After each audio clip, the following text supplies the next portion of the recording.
ว่าเป็นวิถีชีวิตของอันชาวบ้านหนองปาดนี่เถือเพิ่นก็เป็นชนเผ่าเหล่ากลางเนาะ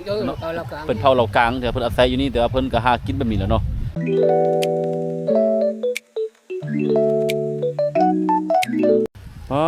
เจ้าเอ้ยมือซอยเนาะ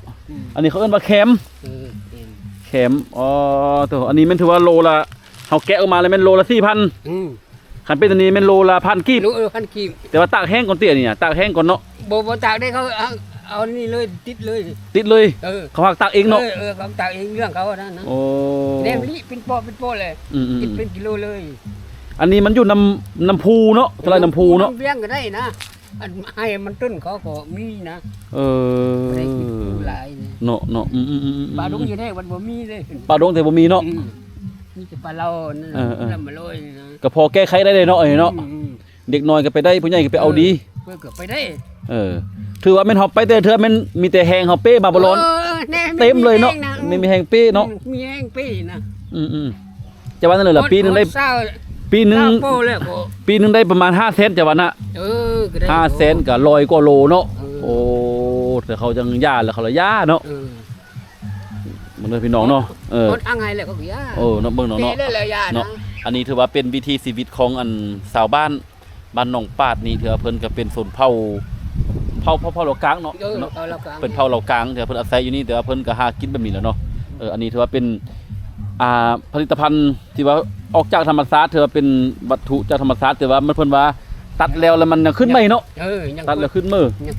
งนู่นนี่บ่เนาะเอิ้นว่าแคมเพิ่นเอาไปเฮ็ดหยังอันเนี้ยเอาไปเลยเขาเนี่ยเขาเอาไปเฮ็ดหยังเขาเอ็ดยุ่งเด้กวดเด้เคยเ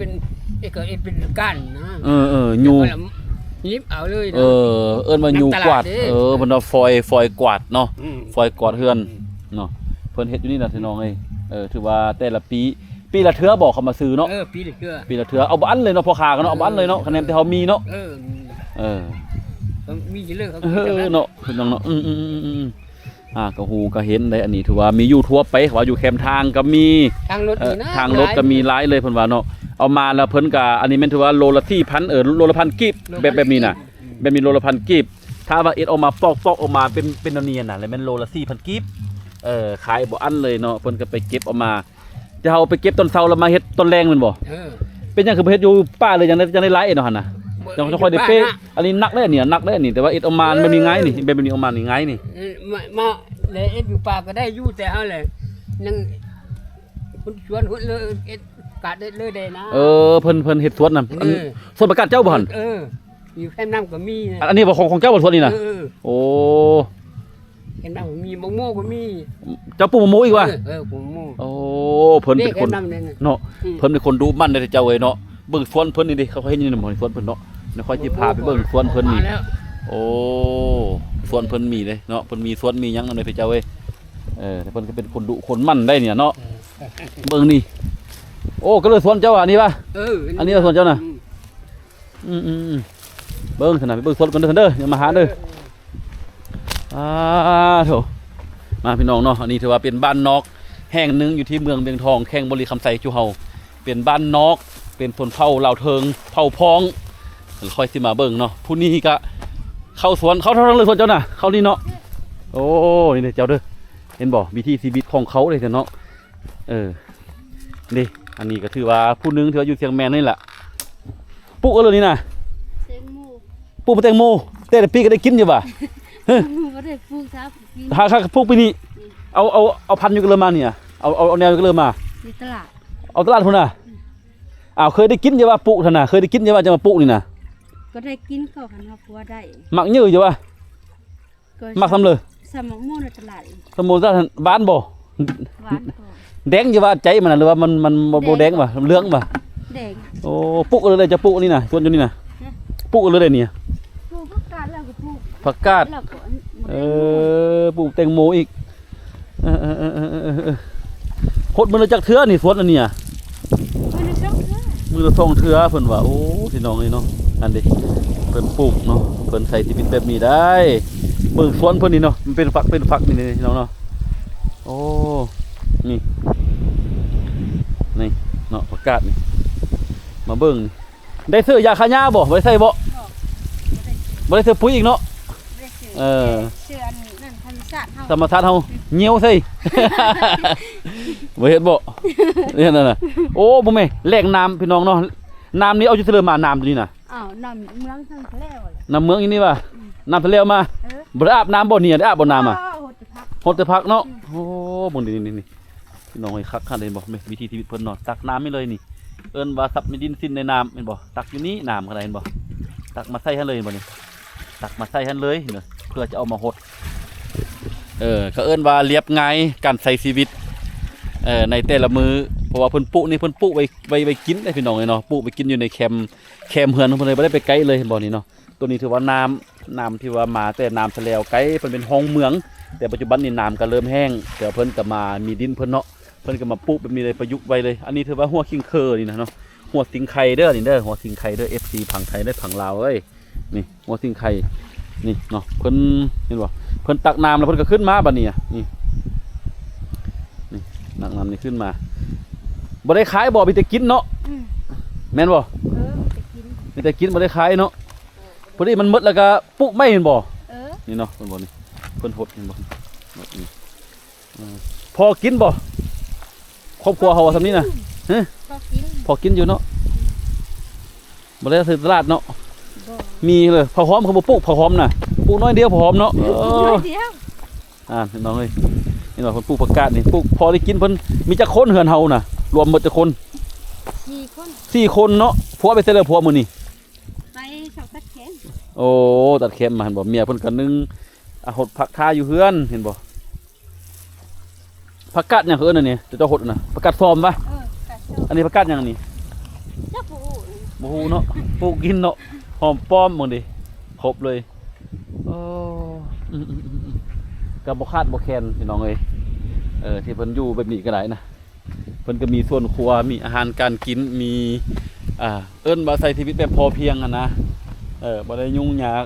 พอได้อยู่ได้กินไปแต่ละวันอันนี้ถือว่าชีวิตวิถีชีวิตการดำเนินชีวิตของทางส่วนเผ่าพองเผ่าเหล่ากลางที่ว่าเพิ่นอาศัยอยู่ในเขตชุมชนหนึงของเมืองเวียงทองประเทศลาวสปปลาวจุเฮาเนาะเป็นชุมชนที่ว่าห่างไกล2ลี้แล้วก็ยังเป็นพื้นฐานเนาะเอาหลังจากไปเบิ่งสวนเขามาแล้วเนาะจะพาทานมาเบิ่งเฮือนของเขาที่เขากำลังเฮ็ดกินเนาะ แม่นขาสั่นปี นั่นดิเขากำลังนึ่งข้าวหนอนึ่งข้าวกิน ลูกเพิ่นบ่นี่เนาะลูกเพิ่นบ่นึ่งข้าวกินเบิ่งอาหารกันกินน้ำเพิ่นนี่นั่นดิแบบง่ายๆเลยพี่น้องเนาะมาเบิ่งเพิ่นนี่เพิ่นกำลังเฮ็ดหยังกินนี่เฮ็ดอะไรกินวะว้าเพิ่นแกงหัวซานจะไว้ดิไปซอกเอามาวันนี้หัวซานนี่น่ะ บ่ไปโชคมากก็ทัดได้ เนาะโอ้แกงใส่หยังนี่น่ะ แกงล่า แกงลาแกงใส่หม้อบ่ แกงจะถ้วย นี่เนาะเพิ่นแกงอันนี้เนาะอันนี้เขาเอิ้นว่าหัวซานเพิ่นไปซอกอยู่ป่ามาเด้เนาะบ่แต่ฝั่งไทยเขาเอิ้นน่ะเด้อแต่อันนี้เขาเอิ้นว่าหัวซานนี่เพิ่นกำลังปอกอยู่นี่ปอกง่ายๆเด้เบิ่งเขาปอกที่ยากกันบ่เฮ็ดกินนี่นะมันจะมีคมนิดนึงนอตัวนี้น่ะนอตัวนี้มันจะคมนิดนึงเด้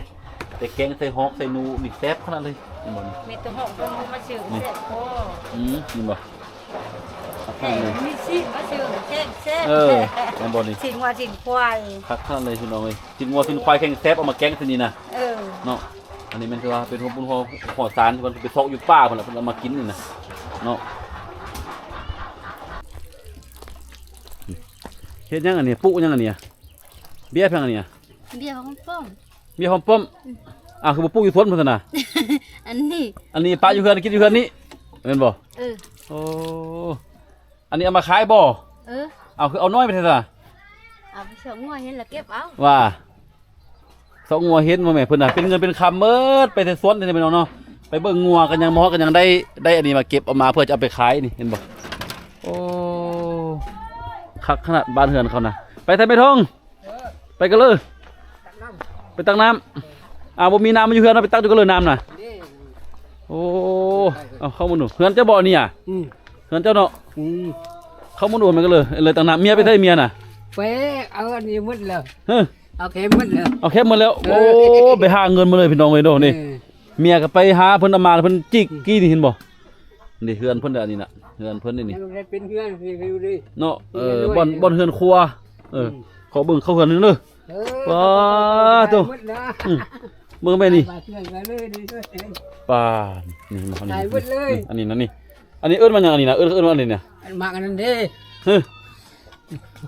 กลัวมอง อ้อยเหลี่ยมป่ะ เออ บ่อ้อยเหลี่ยมป่ะ เออ โอ้ยบอกอันนี้ถือว่าอ้อยเหลี่ยมที่ว่าเขาปลูกอยู่ให้ ผมอยู่ให้เขาเรากลัวนะ เออ ไอ้นี่น้ำตลาดนะ เอามา กลัวนะ เอามาย่างใบเพื่อปีหน้าจะได้มีอันมีแนวมาจะไป แม่แล้วแม่แล้ว มีแนวไปปลูกอันนี้ ไอ้หมดเลยนะตอนนั้น เฮือนครัวเพิ่นอันนี้เฮือนครัวเพิ่นนอนอยู่นี่ได้พี่น้องเอ้ยเนาะนอนนี่เลยสบายโอ้หมากอันนี้ คือเขา หมากยังอันเนี้ย มักสั้น หมากซ่านเอามากินว่ะ กินก็ได้ กินก็ได้เนาะกินส้มโอ้ กินชมดิ เก็บอยู่ป่ามาเนาะ ใช่มึน หมักซ่านบ่ฮู้แต่ว่าฝั่งไทยเขาเรียกว่าหมักอะไรนะเนี่ย แต่อยู่ที่ฝั่งลาวเอิ้นว่าหมักซ่าน ลา เด้อ ที่ไทยสั้น หมักซ่านเนาะ ดูดิก็ได้เนาะ เนาะ ไท ผู้บ่คนไทยผู้เนาะคนไทยเนาะ หมู จะไว้มันอยู่แบบนี้เด้ออยู่แบบสบายแม่นหยัง เป็นเงินนี่ดู นั่นดิ เป็นเงินไป นี่น้องแมวแมวน้องแมวว้าเด้อ ได้หมดเลยเนาะอันนี้เนาะ หมดเลยแล้วนี่บ่นี่เจ้าของเฮือนเพิ่นป้าถูกป้านี่ใส่โซล่าร์เซลล์บ่เนี่ยยังเป็นบ่นี่น่ะ ได้ก็ได้ก็ เอาซื้อมาเอาไปนอนป้าบ่นี่ นอนป่านอน โอ้ยบอกเพิ่นซื้อเอาไว้อันนี้ไฟโซล่าร์เซลล์เพิ่นจะเอาไปไว้เวลาที่เพิ่นไปนอนป่าเพิ่นจะเอาไปใต้ หมดเลยไป เห็นบ่ถึงว่าจะน้อยแต่ครบเครื่องที่ว่าอำนวยความสะดวกนี่เกิดว่าครบเครื่องเลยพี่น้องเนาะอันนี้แม่นยังอันนี้น่ะ ตีบจือปลา ตีบจือปลาก ระติบใส่ปลา เอาไปซ่อนเด้จือ โอ้เขาเอิ้นว่าอยู่ฝั่งไทยเรียกว่าได้เด้เนาะสมวง แม่นแล้วอันนั้นล่ะ มวงเนาะ มวง ตัว กินเหล้าเลยกินเหล้า เอายังเฮ็ดเนี่ยเอาเลยเฮ็ดนี่น่ะ เอายังเฮ็ด เอาไม่เท่นี่ล่ะจาน เอาไม้แทโอ้ไม้แทที่เขากินหน่อไม้เนาะกินหน่อมัน หน่อไม้นี่หน่ออันนี้แหละอะไรเจ๊ออกบางๆล่ะจานน่ะ สารเลยเนาะนี่ อย่างยาวเลยนี่ อันนี้เจ้าของเฮือนนี่เนี่ยเพิ่นหูหมดนี่เนี่ยเพิ่นมีหมดอันแนวเลยเรียกว่าความสะดวกสบายบ่แม่นไง